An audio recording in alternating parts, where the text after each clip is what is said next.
მოგესალმებით ქრისტეს მიერი სიყვარულით მოყვასო მშვიდობა გქონდეთ სამშობლოში, ოჯახში, სულში, გულში.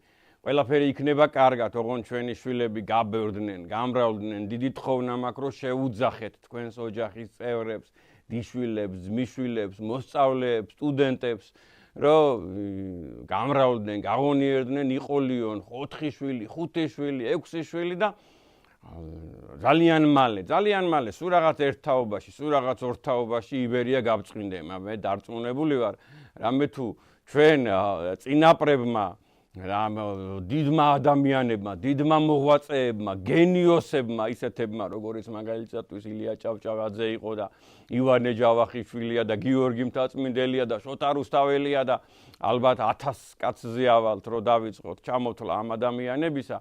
დაგვიტოვეს საოცარი განძი, საოცარი ცოდნა, საოცარი მიმართულება, საოცარი სწავლება, რომელიც წინაპირობაა ეროვნული გადარჩენისა და ერის გაბწყინებისა და სახელმწიფოს გაბწყინებისა და ღმერთმა დალოცოს ქართველი ერი, ღმერთმა დალოცოს ქართული ენა, ღმერთმა დალოცოს და მუდმივი ქმნას ქართული სახელმწიფოებრიობა. ჩვენ სუვერენისტები ვართ, აპოლოგეტები ვართ ამისა და დიდი წყალობაა ჩვენზე, რომ გვაქვს სახელმწიფო, ქართული სახელმწიფო, ქართული უნივერსიტეტი. დიდი წყალობაა, დიდი მადლობა ღმერთო აი ამ დიდი მონაპოვარისათვის. თუმცა, რა თქმა უნდა, ეს ღმერთისგან მოდის ყველაფერი ეს ბედნიერება.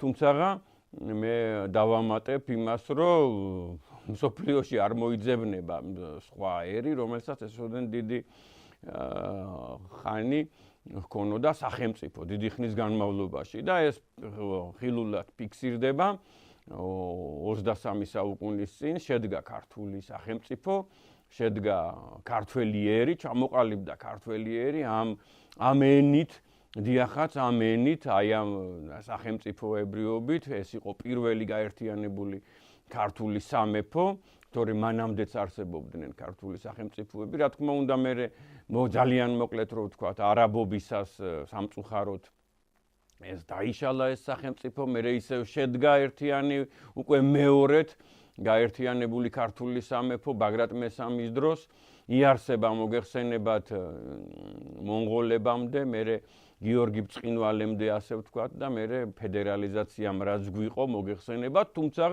მაინც არსებობდა ქართული სახელმწიფოებრივი, ქართული სამეფოები და ასე შემდეგ და უკვე მე-19 საუკუნის დასაწყისში 1801-ში და 1811-ში სამწუხაროდ სახელმწიფოებრიობა დავკარგეთ და დღეს გვაქვს ჩვენ სახელმწიფოებრიობა, აგე უკვე რამდენიმე ათეული წელია და უამრავი სახელმწიფოებრივი ფასეულობა გვაქვს.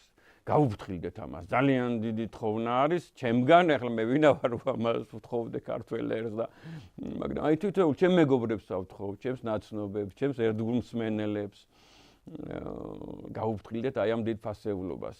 ისევე უნდა გავუფრთხილდეთ როგორც ქართულ ენას, ქართულ სარწმუნოებას, ანუ დედა ეკლესიას და ქართულ მამულს. აი ზუსტად ეგრე უნდა უფრთხილდებოდეთ ქართულ სახელმწიფოებრიობასაც და მე დღეს მოვედი თქვენთან საოცარი წიგნით, ეს არის განძი, აი როგორც მაგალითისათვის განძია ჩვენთვის მე ვიტყოდი. უამრავი ხვდებით ახლა რასაც ნიშნავს, გნებავთ პირდაპირ გაგებით და გნებავთ სულიერი გაგებით, ეს არის განძი ქართული ბიბლია. ქართული ბიბლია. თქვენ იცით ეს ქართული ძალიან ბევრისთვის შესაძლოა უცხო იყო ეს ყურში, რომ აი რას ნიშნავს ქართული ბიბლია. ხო, ბიბლია ხო საყოველთაოა და ასე შემდეგ, მაგრამ აი რო ითარგმნება სხვადასხვა ენაზე, მაგალითად, ეს უკვე აი ამან მით უმეტეს მისმა სიძველეობამ გააჩინა ეს სახელი ქართული ბიბლია, ქართულენოვანი ბიბლია, ქართულად ნათარგმნი, ქართულად შედგენილი, ქართულად რედაქტირებული ბიბლია. და ესეთი სრულყოფილი ქართული ბიბლია, ძველთა ძველი მეტადრე, შეიძლება ითქვას, რომ სხვა არ არის. ეს არის, აი მე ჩამოვთვლი ახლა რა ვიგულისხმე ცოტა ხანში ქართული ბიბლიები, კიდე სხვაებიც არსებობს, მაგრამ ეს არის ყველაზე სრულყოფილი, ყველაზე სრული, ეგრეთ წოდებული მცხეთური ხელნაწერი. წარმოიდგინეთ, რომ იგი ფაქტობრივად, დოკუმენტურად შედგენილი არის ათონელი მამების მიერ გიორგი მთაწმინდელი რა დონეა, რა გონება, რა პიროვნება, როგორი სასულიერო მოღვაწეა და მე ვიტყოდი ყველანაირად როგორი მოღვაწეა, ყველა მიცის და ეს არის გიორგი მთაწმინდელისეული ბიბლია, როგორი მთარგმნელობითი საქმე მიდიოდა და როგორი ხან მე ვფიქრობ, რომ წმინდა გიორგი მთაწმინდელი არის შესაყვანი მსოფლიო 5 უდიდეს საეკლესიო მოღვაწეთა სიაში და არის იგი ისეთი ადამიანების გვერდზე, როგორიც არის იოანე ოქროპირი მაგალითად, ბასილი დიდი მაგალითად და ასე შემდეგ. აი მსოფლიო მწერლები, მოღვაწენი და ასე შემდეგ. აი ამ 5 ეულში უეჭველი შესაყვანია და რა დიდი ბედნიერება რომ ეს ადამიანები ყავდნენ იგივე ექვთიმე მთაწმინდელი და ეს წიგნი ამისი ორიგინალი არის კორნელი კეკელიძის სახელობის ხელნაწერთა ინსტიტუტში მოგეხსენებათ და ეს არის მე-17 საუკუნისა და მე-18 საუკუნის მიჯნაზე გადაწერილი, შექმნილი და თუმცა ახლა აღიარებულია რომ ის საიდანაც ხდებოდა გადაწერა და საიდანაც ხდებოდა მისი რედაქტირება და ასე შემდეგ ეს არის გიორგი მთაწმინდელის ავტორობით თარგმნილი წიგნი ქართული ბიბლია. აი ეს არის წარმოიდგინეთ 700 გვერდამდეა როგორც მახსოვს ალბათ 680 გვერდი 690 გვერდი არის საკმაოდ ამაზე გაცილებით უფრო არა გაცილებით არა ამაზე დიდ ფორმატზე ანუ ეს თუ მაგალითისათვის A4-ია, A4-ზე დიდი, ასე ვთქვათ, არის დაახლოებით 22 სანტიმეტრია სიგანეში და სიმაღლეში არის დაახლოებით 30 სანტიმეტრი ესეთი წიგნია, არის შავი მელნით დაწერილი, არის 7 სხვადასხვა კალიგრაფიაა შიგნით. 7 სხვა, ესე იგი 7 ადამიანი წერდა, 6 თუ 7 გადამწერი ყავს something-ს. სხვათა შორის მოხსენიებულია რამდენიმე მათგანი, აი აქ მინდორზე მათი სახელები, ერთ-ერთი იყო ლაზარე, რომელიც წყალობას თხოვს ღმერთს და წყალობასაც და ცხონებასაც და ასევე დახმარებას აი ამ შრომაში. მისი ერთ-ერთი გადამწერია და რაც ყველაზე საგულისხმოა ერთ-ერთი ფასეულობა რაც არის ეს არის ის რომ რედაქტორი არის დიდი სულხან-საბა ორბელიანი.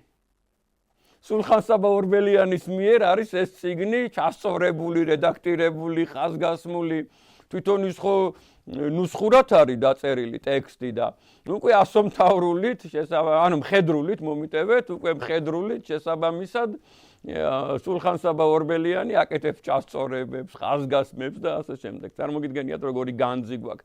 რა გონებებმა იმუშავეს, რა ადამიანებმა იმუშავეს, რომ ეს წიგნი ჩვენ გვქონოდა. და შესაბამისად ეს წიგნი ეს არის ხელნაწერი, კიდე ერთხელ მინდა გავუსვა ხაზი, იქვე არის რამდენიმე წიგნიც არის შესაბამისად, აი მაგალითად ბაქარისეული ბიბლია, მანამდე ერთი 5-10 წლით ადრე დასტამბულია, წარმოგიდგენიათ, დასტამბულია მგონი რუსეთში, ხო და ეს მოგეხსენებათ, ჯერ კიდე ხელნაწერია და ის ეპოქაა, რომ აი ჯერ მაგალითისთვის როგორც მახსოვს 1712 წლის დასტამბულია ვეფხისტყაოსანი. ეს გახლავთ მოგეხსენებათ იმაში ეჭვია მაგალითისთვის პავლე ინგოროყვა ამბობს რომ ამ მიუხედავად იმისა რომ ეს არის მე-11 მე-12 საუკუნის მიჯნაზე ნათარგმნი შედგენილი მოდით ასე ვთქვათ რედაქტირებული და ჩვენთვის დატოვებული ექვთიმე და გიორგი მთაწმინდელების მიერ ეს ამაში უარისო არქაული ეგრეთ წოდებული ეხლა რას ნიშნავს არქაული მაგასაც ვიტყვი არქაული ტექსტებიო ქართულენოვანი წმინდა წერილისო და შესაბამისად ეხლა არქაული ნიშნავს მაგალითად მე-6, მე-7 საუკუნეებს წარმოგიდგენიათ და ლოგიკურია რომ როგორც კი მოხდა ჩვენთან შესაბამისად ის ბედნიერი ამბავი რომ საქართველოს სახელმწიფო რელიგიად გამოცხადდა ქრისტიანობა მაშინვე დაიწყებოდა ლოგიკურია შესაბამისად თარგმნელობითი საქმიანობა და 600-იანი წლებისაც კი არსებობს აი მაგალითად რამდენიმე წინასწარმეტყველური წიგნია მცირე ზომისანი რომელნიც იერუსალიმური ნუსხა ქვია და ჯვრის მონასტერშია ნაპოვნი. წარმოგიდგენიათ, ესა და თვითონ არსებობს მაგ ეპოქისა ხილულად. და თვითონ გიორგი მთაწმინდელი ეს პატიოსანი წმინდა მამა ჩვენი ერის ერთ-ერთი გადამრჩენი. იმ ეპოქაში ჩვენი ერის ერთ-ერთი გადამრჩენი და ზოგადად ჩვენი ერის ერთ-ერთი გადამრჩენი და მამა ამბობს, რომ ჩემამდეო არსებობსო დიდებულად წმინდათო და მართლად ნათარგმნიო ქართულ ენაზეო წმინდა წერილიო ხანმეტიცო ეს ციტატა რამდენად მე ძალიან მიახლოებული ციტატასთან ხანმეტი ტექსტებიცო და შესაბამისად საბაწმინდურიცო და ხანმეტი რას ნიშნავს იცით აი უპირატესობა ქონდა ზოგან დამატებული იყო ზოგან ეს მოვარაყებული იყო ზოგან დიდი ასობგერა ხანს ქონდა გამორჩეული დატვირთვა ამ ტექსტში და ხანმეტი არის და ამას ნიშნავს და სავარაუდოდ ეს არის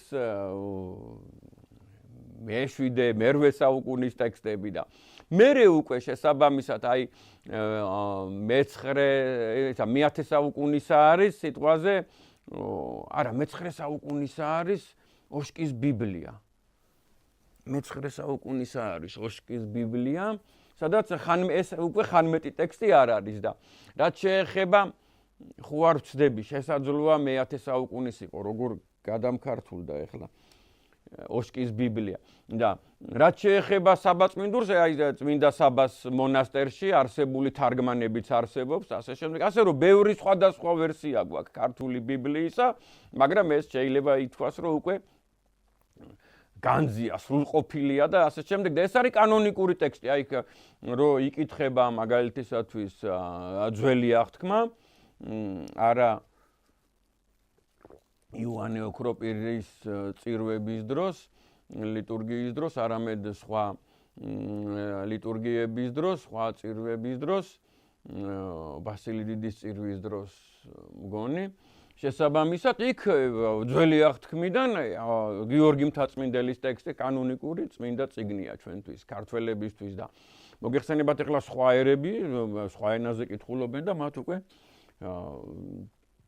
სხვა კანონიკური წიგნები აქვთ და იმასაც ვიტყვი ახლა რომ წარმოდგენა შეგექმნათ რომ ახლა დღეს რო თარგმნილია და მასიურად რო იყიდება წიგნები ბიბლიები ხან კვირის პალიტრამ გამოსცა ხან საპატრიარქომ გამოსცა ხან რომელიღაც გამომცემლობამ გამოსცა ეს აი ორი თარგმანია ფაქტობრივად ზოგი შეიძლება რაღაც დონეზე აი სტილისტურად გრამატიკულად არის ხოლმე დახვეწილი და ასეც ქვია აი გადამუშავებული მისა ბიბლია გამოვიდა 2009-ში 2015-ში 2013-ში 2000-იანი წლების დასაწყისში და პირველად აი საპატრიარქომ გმირობა რა თქმა უნდა 1000 ხილული გმირობა აქ და ეროვნული და სასულიერო ღვაწლი ჩვენს პატრიარქს ღმერთმა გვიცოცხლოს 100 წელი ეს ადამიანი ხო და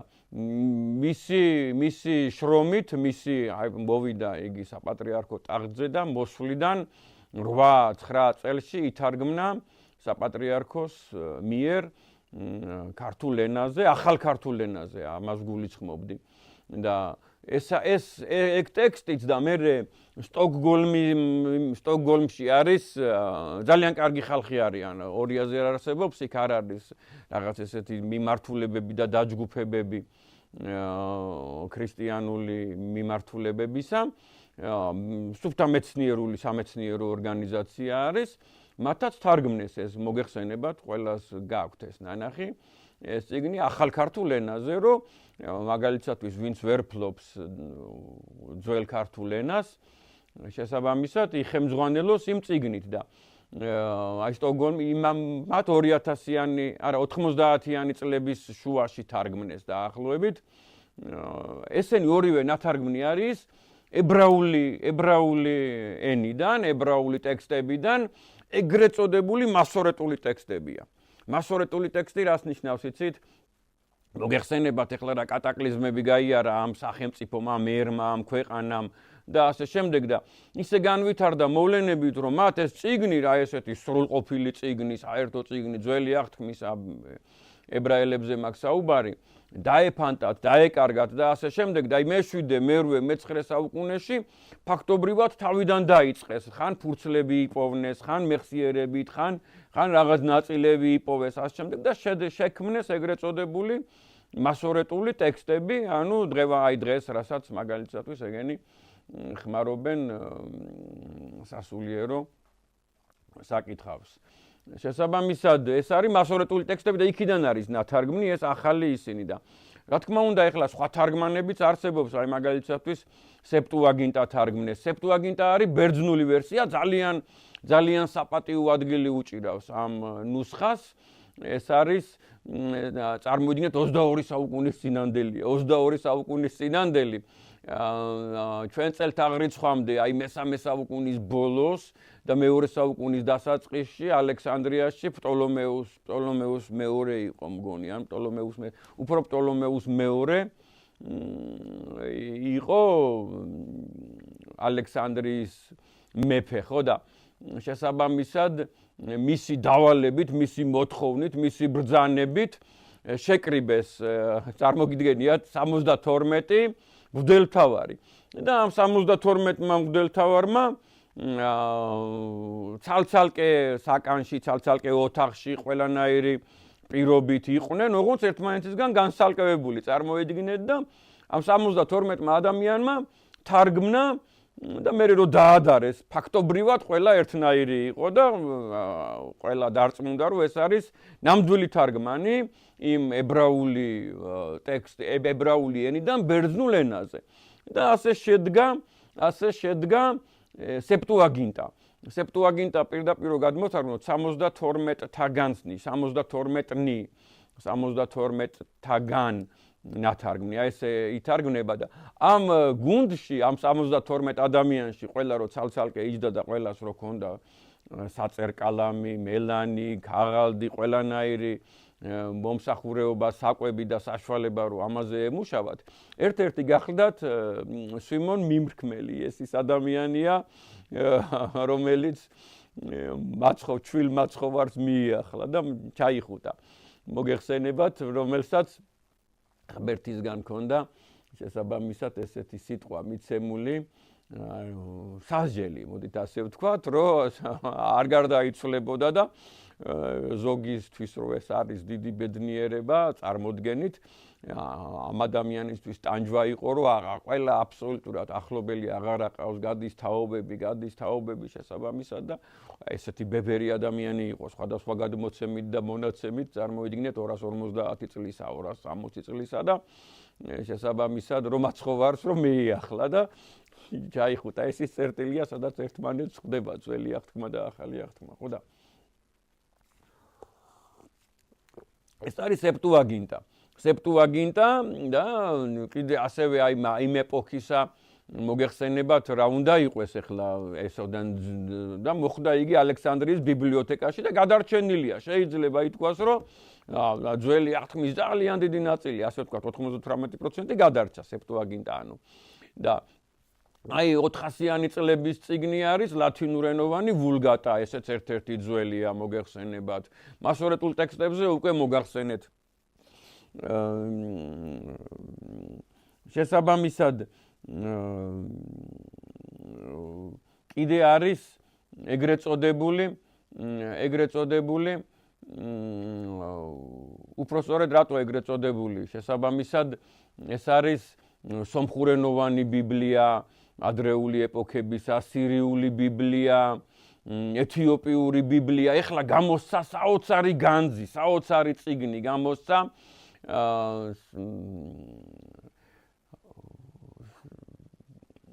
საასულიერო აკადემიამ და მისი მაღალღირსების პროტოპრესვიტერ გიორგის მამა გიორგის ხელმძღვანელობით გამოიცა ეს განძი წიგნი, სადაც 10 სხვადასხვაენოვანი, ეს არის მრავალეროვანი ბიბლია, ერთ წიგნში არის მოთავსებული ძალიან დიდი ფორმატის, აი A3 ფორმატის ფურცლებია შიგნით და გრანდიოზული წიგნია, რო არ შემწყვეს იქნება ერთი 700-800 გვერდი, ხო და აქ არის ერთმანეთთან დადარებული ეს ყველა წიგნი და ეს არის სასწაული და დიდებული საშუალება იმისა, რომ ადამიანმა იკვლიოს ბიბლია და ნახეთ ეხლა მე ჩამოვთვალე ეს მიმართულებანი, კარგად გამიგეთ და სხვადასხვა ადამიანი, ეხლა სხვადასხვა მეცნიერი ხედავდა რა აი ამ განძს ქართულ ბიბლიას, შესაბამისად ფიქრობდა, რომ აი წმინდა გიორგი მთაწმინდელმა მაგალითად, საიდან იხემძღვანელა, საიდან თარგმნა და აი ჯერ კიდე მე-18 საუკუნე იყო და აი ვენის უნივერსიტეტში ესეთი მეცნიერი იყო ორტეზი, რომელმაც თქვა, რომ აი ეს წიგნიო აქვსო ასკარათო სეპტუაგინტადანო ნათარგმნიო. მერე იყო ასეთი მეცნიერი ასევე ხოლმეზი, რომელმაც თქვა, რომ ესო ნათარგმნიაო ასკარათო სირიული ბიბლიიდან იხემძღვანელაო და იქიდან თარგმნაო. პავლე ინგოროყვა ფიქრობდა, რომ ებრაული ბიბლიიდან არის ნათარგმნი. აი ალექსანდრე ცაგარელი და მარი ბროსე ფიქრობდნენ, რომ ეს ბერძნულიდან არის ნათარგმნი. შესაბამისად ნიკო მარი, რომელიც ახლა ვერავინ ვერ გაექცევა იმას, რომ დიდი მეცნიერია, ბოლოში ცხადია ხილულად ტენდენციური იყო, იგი დაჟინებით ამბობდა, რომ სომხურენოვანიდან არის ნათარგმნი. და აი ესეთი ვერსიები ქონდა, ყველა ვერსია იყო, წარმოგიდგენიათ, აი წეღარად ჩამოგითვალეთ, აი კენიბერი იყო ესეთი ადამიანი, ის ამბობდა, რომ აი ეგრეთ წოდებული ვატიკანის კოდექსი ქვია, ანუ ლათინურიდან არისო ნათარგმნი, ანუ ყველა საიდანაც შეიძლებოდა. ერთი არ უთქვამთ, რომ კირილე და მეთოდესგან არისო, იმიტომ რომ გაცილებით გვიანდელია. შესაბამისად მათი არა, თანადროულია რა რაღაც დონეზე, მაგრამ აი კირილე და მეთოდე მოგეხსენებათ თარგმნიან ამ წიგნს სლავურ ენაზე, ძველ სლავურ ენაზე და ერთი აი იქიდან თარგმნილი არ არის შესაბამისად ნახსენები, თორე დანარჩენი ყველა ვერსია იყო ნათქვამი და ძალიან დიდი მადლობა ისევ რამდენჯერ 2 ღონისძიება ჩატარდა, ერთი აი ამ წიგნის პრეზენტაცია იყო, წეღან რო ვახსენე, მრავალეროვანი ბიბლიისა ქალაქ თბილისის საკრებულოს დიდ დარბაზში და წარადგინა ეს წიგნი მამა გიორგი ზვიადაძემ და საოცრად ეს გულის სიამაყით ამევსო ისაუბრა რა ამ გამოცემაზე, ამ წიგნზე, შიგთავსზე და ქართულ ბიბლიის ფასეულობაზე და ხაზგასმით თქვა, რომ აი იყო რა უამრავი ვერსია, უამრავი შეხედულება, რომ აქედან არის ნათარგმნი, იქიდან არის ნათარგმნი და ასე შემდეგ. აი ყველა ვერსია, ყველა ურთიერთგამომრიცხავი ვერსია იყო, ხო მოგეხსენებათ და აქედან გამომდინარე უკვე გაჩნდა ესეთი აზრი, რომ თვითნაბადია შესაბამისად და ეს ცალკე ხო ღმერთი ასწავლიდა, კარნახობდა, სულიწმინდა კარნახობდა. ამისი ართქმა არ შეიძლება, სულიწმინდა კარნახობდა ესეთ წმინდა მამებს, როდესაც შესაბამისად ისინი ასეთ საქმეს აკეთებდნენ. სულიწმინდის ნაკარნახევი არის ყველა მოციქულისადმი და ყველა მახარებლისადმი, რაც მათ დაწერეს, შესაბამისად სულიწმინდის ნაკარნახევია და დარიგებული არის წმინდა მოციქული პავლეც, პეტრეც, ეს ეპისტოლეები რო დაგვიწერეს და ასე შემდეგ და სულიწმინდისგან დაკვალიანებული პავლე მოციქული გარდაცვალებიდან ასე ვთქვათ თითქმის 300 წლის მერე სენაკში, საკანში შედიოდა წმინდა იოანე ოქროპირთან და ყურში კარნახობდა. წარმოგიდგენიათ და წმინდა იოანე ოქროპირით წერდა და წერდა. ეს ჩვენ ყველას გვჯერა, ყველას გვწამს და ეს ჩვეულებრივი რამეა ამ სამყაროს შემქმნელმა, ამ საოცრებათა შემქმნელმა, რომ ადამიანები დააკვალდა. ეს არის მოცემული ბიბლიაშიც, როგორ ესაუბრება უამრავ ადამიანს, არაერთ ადამიანს. მოგეხსენებათ ბაცხოვარი, მამაღმერთი, სულიწმინდა, როგორ ესაუბრება შესაბამისად უამრავ წინასწარმეტყველს და მათ შორის ამ წიგნის ავტორს, ხუთწიგნეულის ავტორს მოციქულს. შესაბამისად აი მამა გიორგი ზვიადაძემ ბრძანა, რომ ეს ანუ ქართული არის, შეიძლება ითქვას შექმნილი, რა თქმა უნდა, უამრავი ცოდნა ჰქონდა ასე შემდეგ, მაგრამ ეს ადამიანი აი ამ ცოდნით, რა თქმა უნდა, მანამდე ყველა ნუსხა ეცოდინებოდა, მანამდე ყველა ქართული ვერსია წაკითხული ექნებოდა და უამრავი ცოდნა ჰქონდა, მაგრამ ეს ადამიანი წერდა და მე ახლა იმ სხვაობებზე ვისაუბრებ, რომელიც არის მასორეტულ ტექსტში, მაგალითად, და სხვადასხვა წიგნებში და აი აქ ესეთი და რას უნდა დავეყრდნოთ ჩვენ ქართველები და ასევე მამა გიორგი ზვიადაძემ ბრძანა შემდეგი რამე, თანაც იქ იყო 30 უცხოელი იყო ჩამოსული სხვა სასულიერო სასწავლებლის ხელმძღვანელები, პროფესორები ევროპიდან, შესაბამისად იყვნენ სასულიერო და საეკლესიო გამოცემის ხელმძღვანელები და ასე შემდეგ და ხაზგასმით გაუსვა ხაზი, რომ ძალიან ბევრი კვლევისათვის თქვენ აუცილებლადო უნდა იხილოთო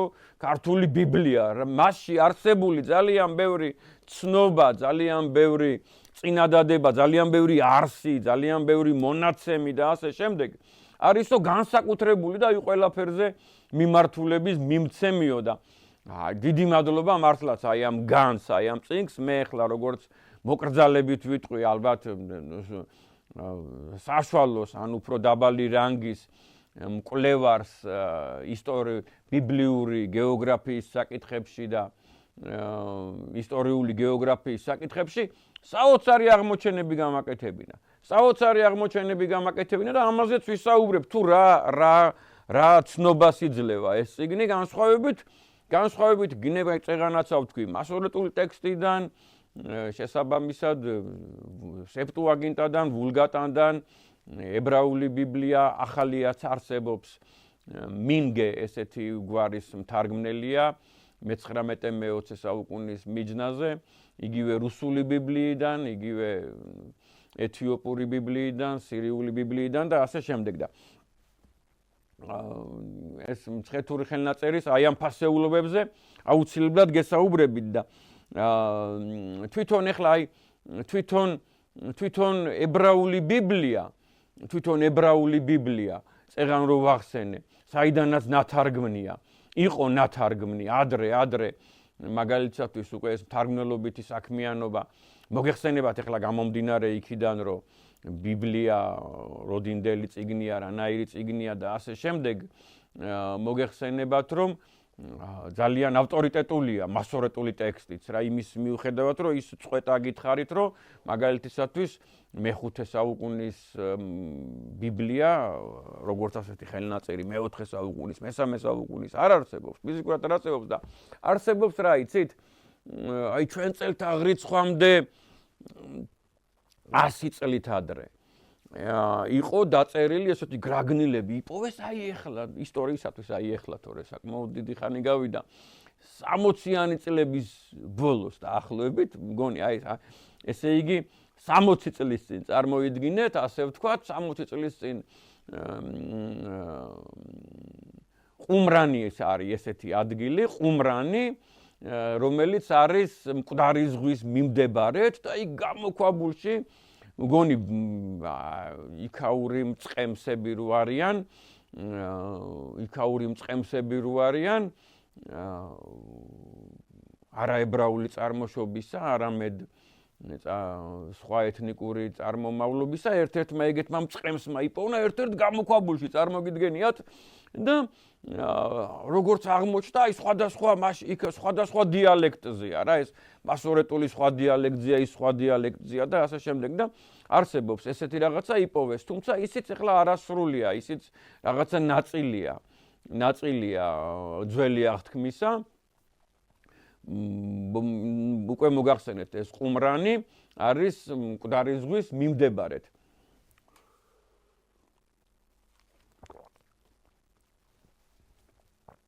აი ახლა მე თქვენ მინდა უკვე აი კონკრეტულად აგიხსნათ და გითხრათ რა არის ამ წინგში ძალიან დიდი ფასეულობა ჩვენთვის. აი მრავალ მხრივ წარმოიდგინეთ ახლა კიდევ ერთხელ გეუბნებით კანონიკურია და ღვთის სიტყვა, ხო, მოცემულია, როგორც ღვთის სიტყვა ხელში გვიჭირავს წმინდა წერილი, ძველი აღთქმა. და ერთი მხრივ როგორ შეიძლება რაღაც ისეთი განსაკუთრებული სხვაობა იყოს, ხო? სეპტუაგინტასა და ვულგატასა და მასორეტულ ტექსტსა და სხვადასხვა ენოვან და ქართულ ბიბლიას შორის. მაგრამ აი ესეთ საოცარ რაღაცებს მოგიყვებით ახლა და გადმოგცემთ. შემოგევლოთ ჩემი თავი.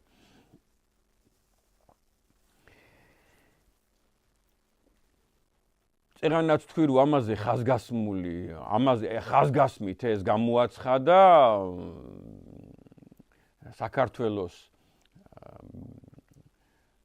სასულიერო აკადემიის საპატრიარქოსთან მიმდებარედ რო არის თბილისის სასულიერო აკადემიისა და სემინარიის რექტორმა, პროფესორმა, პროტოპრესვიტერმა, მამა გიორგი ზვიადაძემ გამოაცხადა რომ ჩვენს კიდევ ერთხელ ვიმეორებ და მიხარია მისი გამეორება და თქვენს მინდა რომ ყურადღებით მოისმინოთ ეს. ჩვენს ბიბლიაშიო, ჩვენს ნუსხებშიო არის ისეთი ცნობები, მონაცემები, სიტყვები, ახსნები თანადროულად შეიძლება ითქვას ტექსტისა, რომელიც ძალიან ბევრ მინიშნებას მოგცემთო.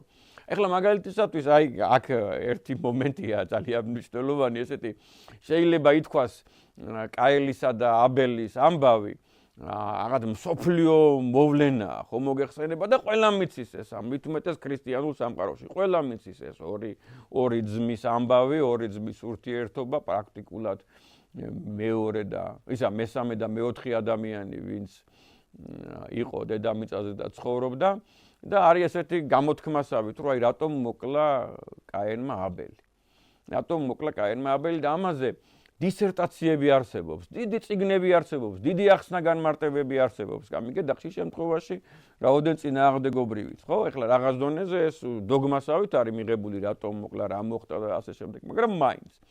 და ნახეთ, ეხლა თქვენ ვერც აი მაგალითად იგივე მასორეტულ ტექსტში ვერ ნახავთ აი ამ სხვაობას, რა სხვაობასაც ნახავთ და რაღაც დონეზე მიზეს თუ რამ გამოიწვია ეს შური იყო ეს წინააღმდეგობა იყო თუ ეს ზრახვა რომელმაც გადააწყვეტინა კაენს აბელი მოეკლა და ყველა ტექსტში აი ნახეთ იხილეთ დაბადება მეოთხე თავი მესამე მეხუთე მუხლი შესაბამისად მიართვა კაენმა უფალს ძღვენი აბელმაც მიართვა ძღვენი ესეთი ცნობა არის მოცემული მაგალითად მასორეტულ ტექსტში შესაბამისად ვულგატაში წეღან რო ვთქვით და აი ამ ქართულ ბიბლიაში მცხეთურ ხელნაწერში გვაქვს შესაბამისად მიართვა უფალს კაენმა მსხვერპლი და აბელმა ძღვენი აქ უკვე შესაბამისად ეს სხვაობა იქ რომ მსხვერპლია და იქ რომ ძღვენია აი იძლევა იმ ღვთის მართალმსაჯულობის განმარტებას რაღაც ზონეზე უკვე ხვდებით რა არის ძღვენი და რა არის მსხვერპლი საოცარი მონაცემია ეხლა მსხვერპლი რას ნიშნავს ძღვენი რას ნიშნავს მეტადრე ღმერთისათვის და ასე შემდეგ უკვე წარმოდგენა გვექმნება და იგივე ნახეთ მესამე თავში და პირველ მუხლში ვე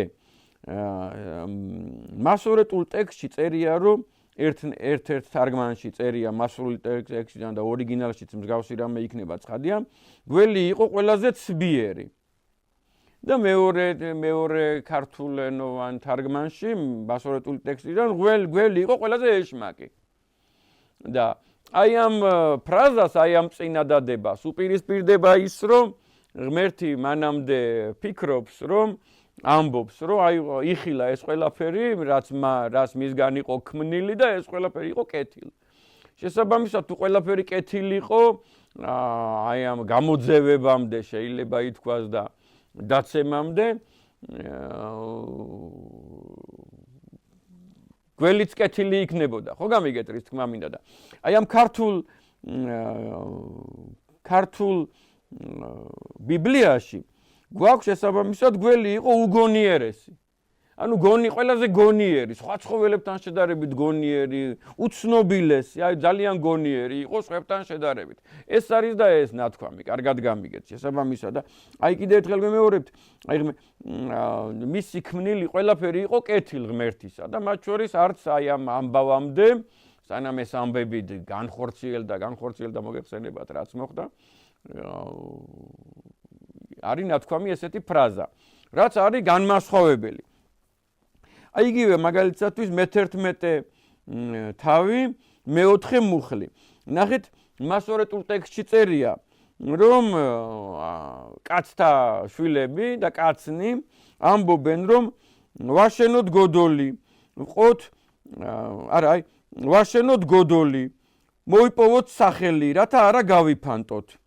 და მეორე ვერსიაში იგივე ისევ მასორეტულ ტექსტში უკვე სტოკჰოლმის იმაში წერია, რომ აღმართოთ ნიშანსვეტი, რომ არ გავიფანტოთ. შესაბამისად, აქ უკვე ნოეს დროსაც კი უკვე იყო ცნობილი, რომ უნდა ხალხი განსახლებული იყო ასე შემდეგ და აქ არის არ გავიფანტოთ ნახსენები და რაღაც დონეზე აი ამ ღმერთის ნების საწინააღმდეგოთ არის ნახსენები, რომ არ გავიფანტოთ. მცხეთურ ბიბლიაში, მცხეთურ ხელნაწერში ვაშენოთ გოდოლი, ვყოთ თავთა თვისად სახელი, პირველ განთესვისა ჩვენისა, ანუ პირველ განთესვამდეო შესაბამისად სახელი დავტოვოთო რაღაცა და მერე განვითესოთო. აი რაღაც აი ესეთი შესაბამისად უკვე განსხვავებული ეს მომენტი. შესაბამისად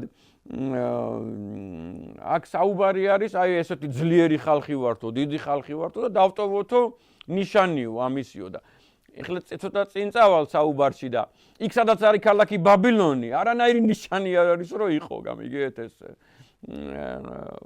ბაბილონის გოდოლი. ანუ ქალაქი ბაბილონი, ამაზე მერე ვისაუბრებ, რომ ბაბილონი რომ ააშენა ნებროთმა გოდოლის დაქცევამდე. ის ქალაქი ბაბილონია და ასეც ქვია.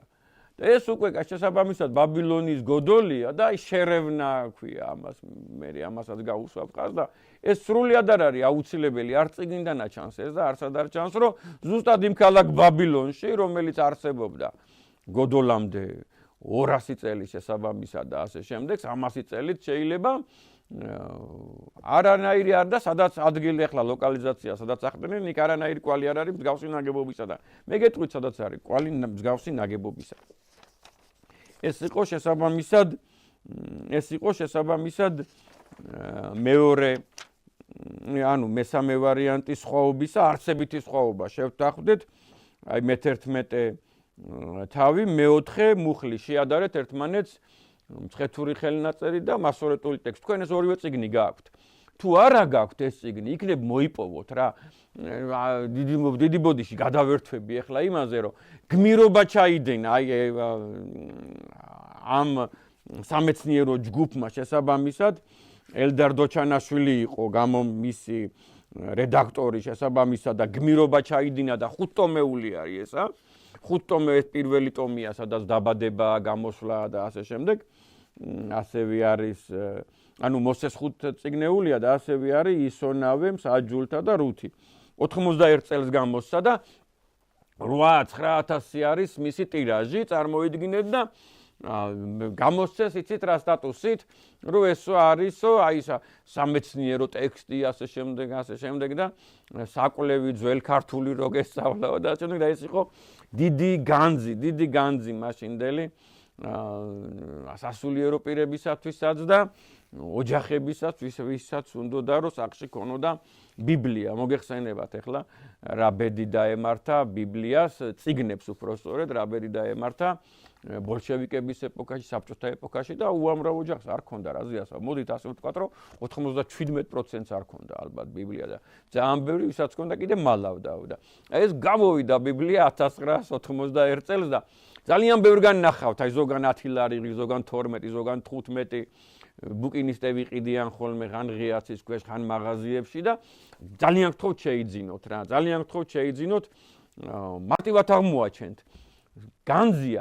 განძია ეს წიგნი, აი მით უმეტეს დასადარებლად რა და იმ წიგნს თუ იყიდით, ახლა ძალიან ძვირი ღირს, დიდი ისიც განძია ეს მრავალენოვანი ბიბლია, მაგრამ იმ წიგნს თუ იყიდით, ხო დიდ იქ არის შესაბამისად, აი ბაქარისეული ბიბლიაც არის და მცხეთური ხელნაწერიც არის, ანუ ქართული სამი ნუსხაა, ძველ ქართული, შესაბამისად კიდე ერთხელ ვამბობ იმ თავიდან რაც ავთქვი, რომ პავლე ინგორო ასაბუთებს, ამტკიცებს, ფიქრობს, ასე შემდეგ, რომ ეს მცხეთურ ხელნაწერში არსებული ტექსტები არის არქაული.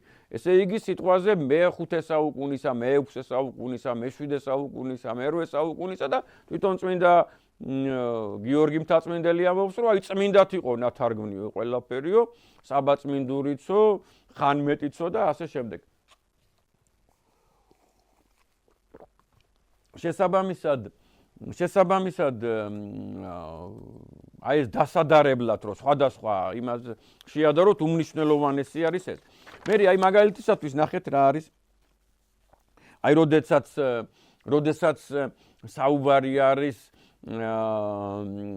ისააკის დაბადებაზე, პირობაზე და აღთქმაზე ღმერთისაგან აბრაამისადმი რომ მათ ეყოლებოდათ შვილი, წარმოიდგინეთ რომ იქ აბრაამის მეუღლე სარაი ამბობს შემდეგ რამეს მცხეთურ ხელნაწერში, რომ ანუ მე რომ მაგალითად როცა ვიქნებიო ფეხბურთზე თუ აი ამაზეა საუბარი და ასე შემდეგ, ვისაც ესმეს უხაროდეს ჩემს თანა. ანუ ვისაც ესმესო იმან იხარებსო, ჩემთან ერთად იცინებსო, ანუ ჩემთან ერთად გაიხარებსო ამ ამბავსო, რომ მე მუცლად ვიღეო. შესაბამისად და შვილი მეყოლებაო. ნახეთ როგორი არსებითი მნიშვნელობა აქვს, რომ აი ყველა იზეიმებსო, ახლობელი, ნათესავი, მოყვასი, შესაბამისად ჩემთან ერთად იხარებენო და იცინებენო და ეს არის 21 თავი, მე-6 მუხლი. და მასორეტულ ტექსტში შესაბამისად და ძალიან ბევრ ტექსტში, ეხლა მე მასორეტულთან ვდებ, რომ თქვენ მარტივად ნახავთ ამას ქართულ ნათარგმნ სხვადასხვა გამოცემებში. შესაბამისად, ვინც კი გაიგებს ამ ამბავს, ყველა დამცინებს. ანუ დაცინვა სხვა არის და ჩემთან ერთად იხარებს და იცინებს და სიცილი ამ შემთხვევაში სიხარულის ნიშანია, სულ სხვა რამეს ნიშნავს. ხო მოგეხსენებათ რა როგორი დატვირთვა აქვს აი ამ მომენტს, ხო და აი როდესაც კიდე ერთხელ ვიმეორებ, იბადება აბრაამის შვილი ისააკი, მოგეხსენებათ ეს მომენტი, ყველას გახსოვთ. აქვე წინ წავიგდებ, მე ყოფა თუ არა დრო არ ვიცი, მაგრამ და ვიტყვი კიდევაც აი ამ ცნობას, ამით გავამაგრებ მცხეთური ხელნაწერით, რომ იმ მომენტში აბრაამი ქალდეველია, ჯერ კიდე ქალდეველი რა, აბრაამი არის ქალდეაში დაბადებული, ჩემი და ჩემი მეგობრის და თანამებრძოლის გიორგი ხვედელიძის კვლევით ჩვენ დავადგინეთ, აი ამ წიგნმა დაგვადგენინა და მე შესაბამისად დადარებამ ყველა წიგნისა ერთმანეთში და ბიბლიურმა გეოგრაფიამ, რომ ეს ქალდეა არის არა ის ქალდეა, ყველაზე გვიანდელი ქალდეა, წარმოგიდგენიათ რაღაც დონეზე. ყველაზე გვიანდელ ქალდეაზე, 27 საუკუნის წინანდელ ქალდეაზე, 28 საუკუნის წინანდელ ქალდეაზე, ამბობენ, რომ ქალდეაა და ერთადერთი ქალდეაა და ისიც ქალდეაა, რომელიც ბასრასა და ნასირიაში იყო. შესაბამისად და ისიც ქალდეაა, რომელიც იყო ედესაში დღევანდელი შანლი ურფას ადგილას და არარატის მთის მიმდებარედაც ქალდეაა, ტრაპიზონის სამხრეთითაც ქალდეაა და ურმიას ტბასთანაც ქალდეაა და ნისიბისი სადაც არის იქიც ქალდეაა და რამდენი ფრაზა და სიტყვაა ქალდეა და გორდი და კორდუ და კორდი და კარბი და ქორდი და ქალდანი და ასე შემდეგ საქართველოში ეს ყველაფერი მეტყველებს იმაზე რომ აქაც იყო ქალდეა და ძალიან ბევრი ქალდეა იყო და აბრაამი არის ქალდეველი, სადაც არის ური იყო იქ, სადაც არის დღევანდელი ურფა, შანლი ურფა, სადაც ედესა იყო. ეს თურქეთის ტერიტორიაა. წარმოგიდგენიათ და მან უამრავი ქართული კოლონია იყო და მე წინა გადაცემაში ვთქვი და ამას არასოდეს აღარ გადავთქვამ, ამაყი ვიქნები, რომ აი ფუძე ენაზე საუბრობს მაგალითისათვის მაგ დროს აბრაამის მამა თარა აბრაამის პაპა ნაქორი, აბრაამის პაპის პაპა რაგავი, ფალეგი, პაპის პაპა ებერი, ასე შემდეგ საუბრობენ ფუძე ენაზე, დაუშლელ ენაზე, გოდოლამდელ ენაზე, რა ენაზეც საუბრობს მაგალითისათვის ქართველი ერი მაგ დროს, აი მცხეთოსი, ჯავახოსი ეგროსის შვილები, ქართლოსის შვილები, ოძრხოსი, ესენი ყველა ერთ ენაზე საუბრობდნენ და ეს იყო ფუძე ენა, რომლისგანაც დღეს ცოცხალია 4 ენა. ეს არის ქართული ენა, ლაზური ენა, მეგრული ენა, სვანური ენა. დანარჩენი დიალექტები აი იმ ფუძე ენისა, მოდით ასე დავარქვათ, გამქრალია. გამქრალია, ალბათ იყო 10 დიალექტი. დიალექტი ახლა გურიაში მაგალითად 3 დიალექტია მგონი და სამეგრელოში 3 დიალექტია და მომიტევეთ ახლა სხვა თემაზე გადავედი. ნახეთ ძალიან არსებითი მომენტი, უმნიშვნელოვანესი მომენტი. წეგანაც მოგახსენეთ, რომ აი მასორეტული ტექსტები და მათ შორის ცხადია ტოპონიმები, მათ შორის ცხადია ჰიდრონიმები, მათ შორის ცხადია ადამიანთა სახელები, საკუთარი სახელები, არის ებრაული წიაღიდან გამოსული და ებრაული წიაღიდან შექმნილი რა. ეს მაგალითად ადამიანს რო სიტყვაზე გიორგი ქვია და ფრანგულად რო ჟორჟია, ხო? ერთი მხრივ კი მიხვდება ადამიანი ჭახედული რომ ერთი და იგივე სახელია, მაგრამ როგორი განსხვავებულია? ჟორჟ იქ ხორხე და იურიც მგონი გიორგია რა და გეორგი და ასე შემდეგ. ხო და შესაბამისად, ახლა ეს სხვა თემა იყო მაგაზე, რატო ვთქვი ეს მომენტი, მაგას ვახსენებ. აი იხილეთ ძალიან გთხოვთ აი ამ წიგნში, რომელიც არის მოწოდებული და გამორიცხულია, რომ რაღაცა მოგვატყუოს, ან რაღაცა დაგვიმალოს, ან რაღაცა შენიღბოს წმინდა გიორგი მთაწმინდელმა. ჩვენ მას სრულიად ვენდობით. დაბადება 14-13. ებრაულ ტექსტში დაბადებაში მე-14 თავში, მე-13 მუხლში წერია იქ რა წინადადებაა და წერია ებრაელი აბრაამი. ანუ პირდაპირ არის მითითება, რომ აი მაგალითად იმ მომენტში, როდესაც რაზედაც არის ყვება საუბარს მაგალითისათვის. ებრაელი აბა ეს არის ყველა თარგმანში გაგებული, როგორც მინიმუმ გაგებული, რომ იგი ეთნიკურად, უკვე ეთნოსია ჩამოყალიბებული, როგორც შესაბამისად და ნებისმიერი ეროვნება ერთი ტყვი და აი ეს ამ ეთნოსის შვილია, ესე იგი ებრაელი აბრაამი. და მცხეთურ ხელნაწერში ეს ეთნიკური მახასიათებელი არ არის. ანუ აბრაამი წერია.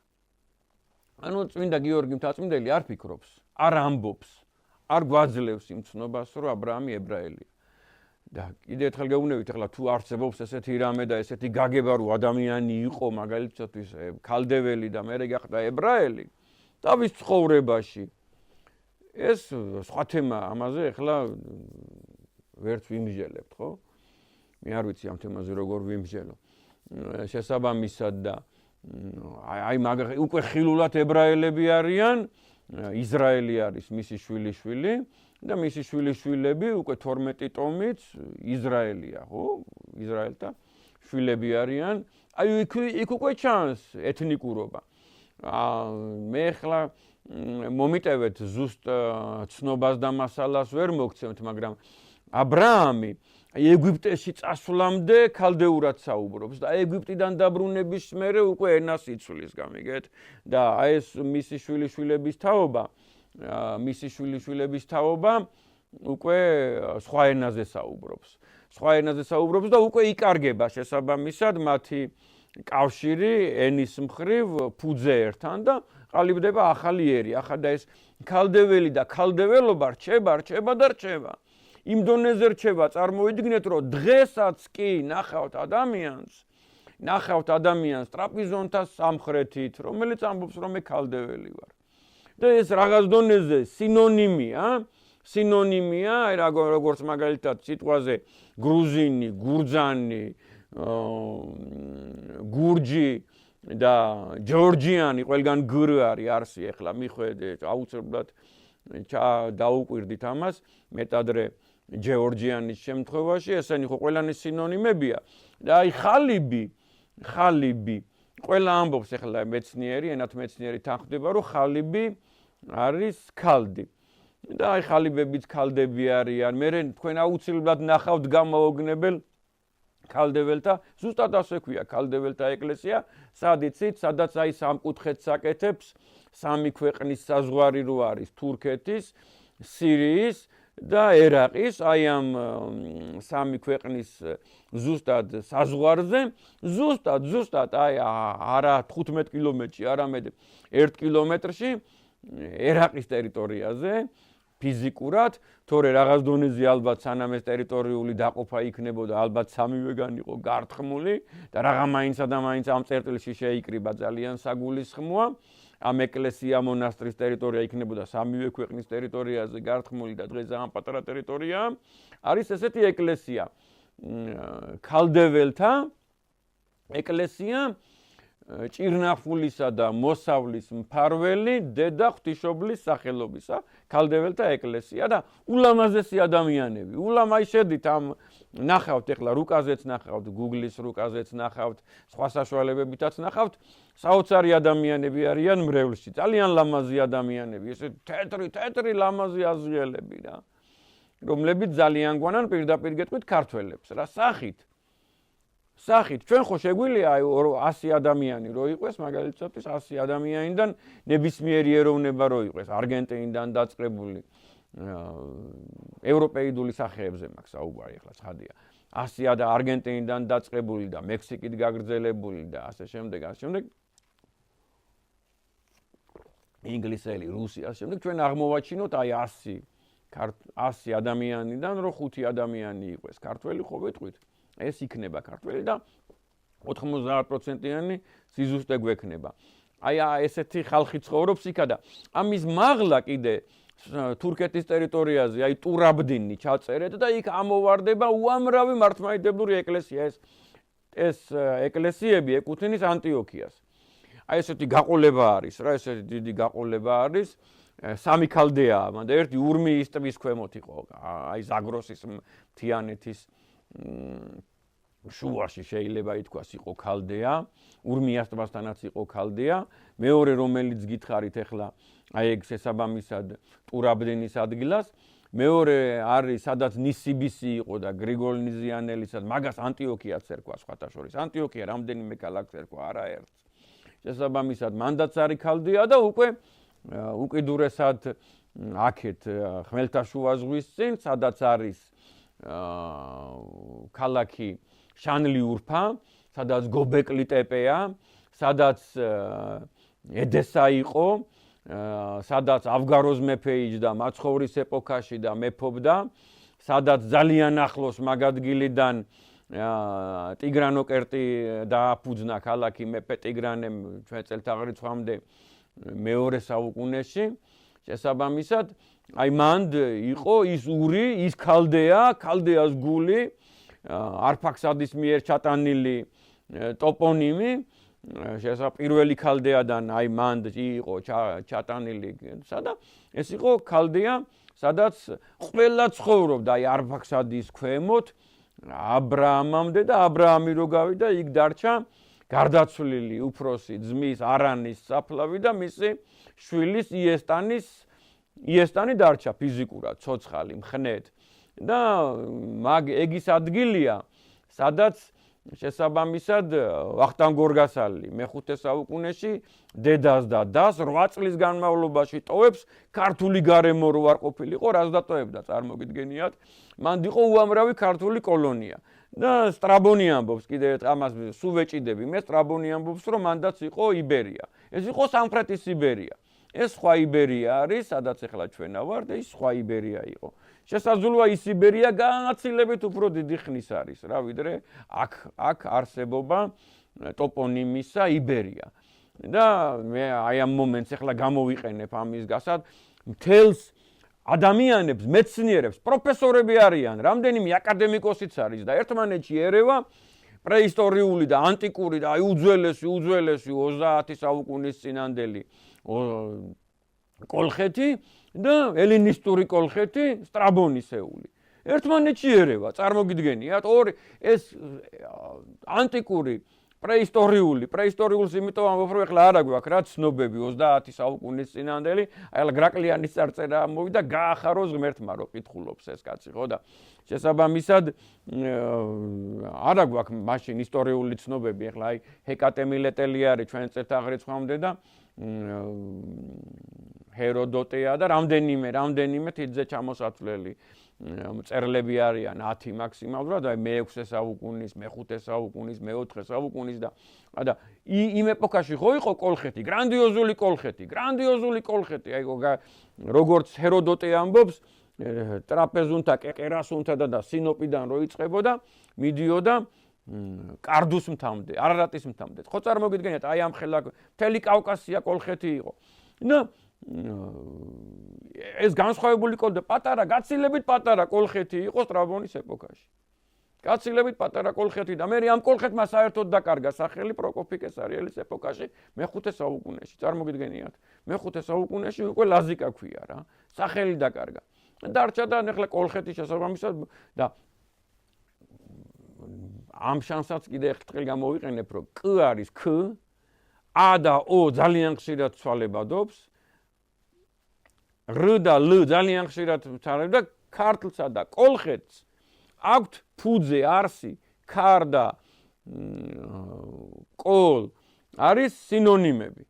აი წეღარო ვთქვი, როგორც ჟორჟი და გიორგი, როგორც გურჯი და გურზანი და ჯეორჯიანი და გრუზინი, აი ზუსტად ანალოგიური სინონიმებია ერთმანეთისა, ქართლი და კოლხეთი. უბრალოდ ისინი იმას ესე ეძახოდნენ, ასე დაერქვა და ასე შემდეგ.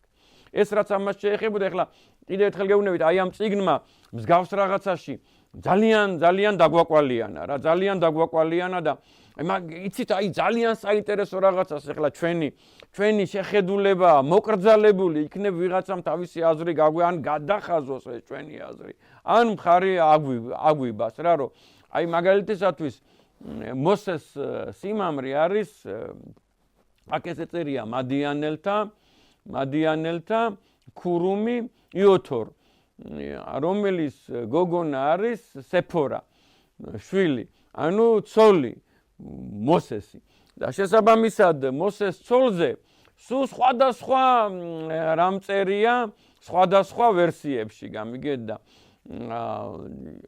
რო ამოვკრიფეთ ეს სახელები ახლა ნახეთ ეს გოგონა არის თან მადიამელი თან ზოგ სხვადასხვა ახლა ვინც თარგმნიდა აი ამ ბიბლიებს მოდით შევთანხმდეთ მით უმეტეს ადრეულ ეპოქაში სანამ იქნებოდა განყოფა ხო დიდი სქიზმა განყოფა ქართული და სომხური ეკლესიისა ხო სიტყვაზე ვინც თარგმნიდა ამას ყველა იყო სულიწმინდისაგან ნაამბორალი ადამიანი გენიოსი ადამიანი საოცარი ცნობები ექნებოდა რა საოცარი ცნობები ექნებოდა ახლა კიდე ერთხელ ვამბობ მათ შორის არის სიმონ მიმრქმელი და მათ შორის არის გიორგი მთაწმინდელი რაზეა საუბარი ხო და რო თარგმნიდნენ ყველანი გენიოსი იყო და რაღაცას თავის შეხედულებით რო თარგმნიდა აი სახელს თარგმნიდა მაგალითისათვის აი მისა მასორეტულ ტექსტში რო დარჩა სიტყვაზე აი ამ რო წერია რომ აი ეს ადგილი სადაც მოხდა ბაბილონის გოდოლის დაცემა მას მასროლ თუ ტექსტ წერია რომ ბაბილონში მოხდა ეს ამბავი და სხვაგან ამ ადგილს დაერქვა შერევნა გამიგეთ ახლა ბაბილონის გოდოლი იყო ეს აშკარად თვითონ ქალაქში მსგავსი რამე არ იძებნება და სხვაგან იძებნება ეს არტეფაქტი მახასიათებელი თუ ეს გოდოლი როგორ უნდა ყოფილიყო ცხადია არა კავკასიაში ახლა კავკასიაში ვისაც ეს მოვლენები დღევანდელ საქართველოში გადმოაქვს ან შეურაცხადია ან ოროსანია რა კარგად გამიგეთ აი ჩემი მეგობარია ბატონი საჩინო გრაკლიანი წარმოშობით ეზოკარმიდამოთი წინაპრებით ეს კაცი არის მუხრანელი ძალისელი წილკნელი ქსოვრისელი ქსნის ხეობელი და ერთი ოროსანი ადამიანია ბიბლიური გეოგრაფიის მკვლეველი და შექემი არისო მუხრანიო და აი მოგეხსენებათ ახლა ჭაამოთხარა მან იოსებმა და ისააკია მათ და ეს არის ორმთაშუა ადგილი არის ცხადია საუბარი არის დღევანდელ პალესტინაზე და ისრაელზე და ის ადამიანი აი ამ შექებს ამბობს რომ არის წილკანი წარმოგიდგენიათ მუხრანი აი მან დიყო ეს მომიტევეთ ახლა გადავერთე არ დავცინივარ უბრალოდ აბსურდულობას დავცინივარ თორე ამ ადამიანს ღმერთმა უქნას რომ ადამიანს დავცინო ღმერთო გადამარჩინე უბრალოდ აბსურდულობას და ახლა მაგრამ როგორ შეიძლება არ დასცინო ორჯერ 2 რო 7-ია რა აი ამ ვიღაცები ხო წერდნენ მაგ ფორმულას 2 გამრავლებული 2-ზე უდრის 5-ო და რაღაცებს ამტკიცებდნენ გახსოვთ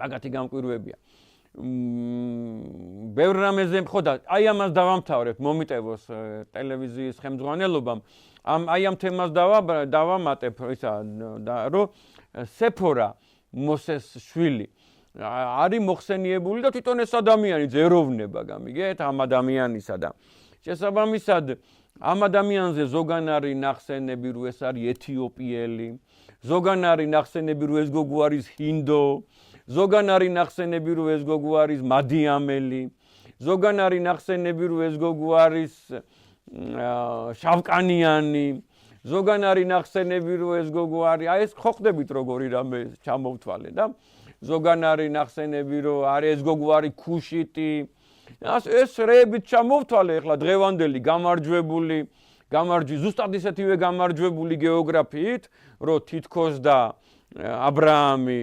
ნასირიელია ბაღდათის სამხრეთით კუვეიტის ახლო მდებარე ქვეყანაშია დაბადებული და ამ დროს ევფრატის შუა დინებაშია დაბადებული ადამიანი ქართულ სამყაროში ხო წარმოგიდგენიათ აი კარდუს მთიდან მდინარე რომ მოდის ჯერ კიდე რომ ანკარა ისეთ ადგილას ხო ხდებით რა ადგილია სადაც აი დერჭანი არის სადაც ვანის ტბის მიმდებარე ქვეყანა სადაც ფუძეერი ცხოვრობს დაფანტვამდე წარმოიდგინეთ იქაური რო აი ესეთივე შეცდომით ეხლა არის რომ აი ქუში აქ იყო ეთიოპია აქ იყო ესის და ამბობენ რომ აი სეფორაზე რომ ამას ამბობს ბიბლია შესაბამისად ეს აი ეპითეტურად არის ნათქვამი ეს ეროვნებები და ასე შემდეგ შეურაცხყოფილად არის მაგალითად ღმერთთან ემდურებიან აარონი და მარიამი და ძმა მოსესი რომ მან მოიყვანა ცოლად